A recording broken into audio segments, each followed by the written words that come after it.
Полицијата и ЈНБ процениле дека Артан Груби не е безбеден во истражниот затвор во Шутка. Ова е образложението на јавното обвинителство по реакциите во јавност по одлуката на екс-првиот вице-премиер, ефективниот да му биде заменет со куќен притвор. Мерката куќен притвор уверуваат дека кога се реализира со 24 часовен надзор, е исто така притворска мерка која не се издржува во затворски услови, само затоа што постојат специфични услови за тоа. Таквите услови во конкретниот случај беа исполнети, бидејќи по проценка на надлежните органи МВР и ЈНБ постојат сериозни информации дека во притворското оделение не може да се гарантира личната безбедност на овој осомничен. Деталите во однос на ваквите загрозувања беа презентирани пред судијата на претходна постапка.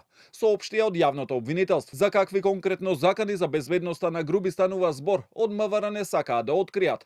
Министерството за внатрешни работи, согласно своите законски надлежности, ги сподели со јавното обвинителство сите информации и сознанија со кои располагаше, а кои се однесуваат на конкретното лице, вклучително информациите од АНБ. Во понатамошната постапка, одлуките за барање и определување на мерките ги носат исклучиво надлежното обвинителство и судот, велат од МВР. За какви информации станува збор не знае ниту директорот на затворот Скопје Бобан Утковски, но тој уверува дека затворот е безбеден за сите, вклучително и Груби.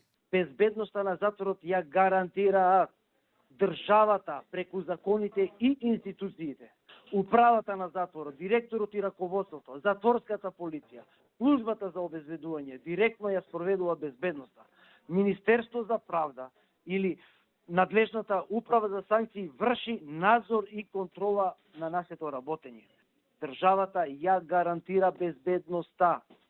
Затворската служба ја спроведува во пракса за секој еден штитеник, па и за господинот Артан Груби. Реакциите на јавност во најголем дел се должат на тоа што обвинителството самото побара поблага мерка за Груби, иако тој 14 месеци беше во бегство, а во отсуство веќе му беше одреден притвор од 30 дена.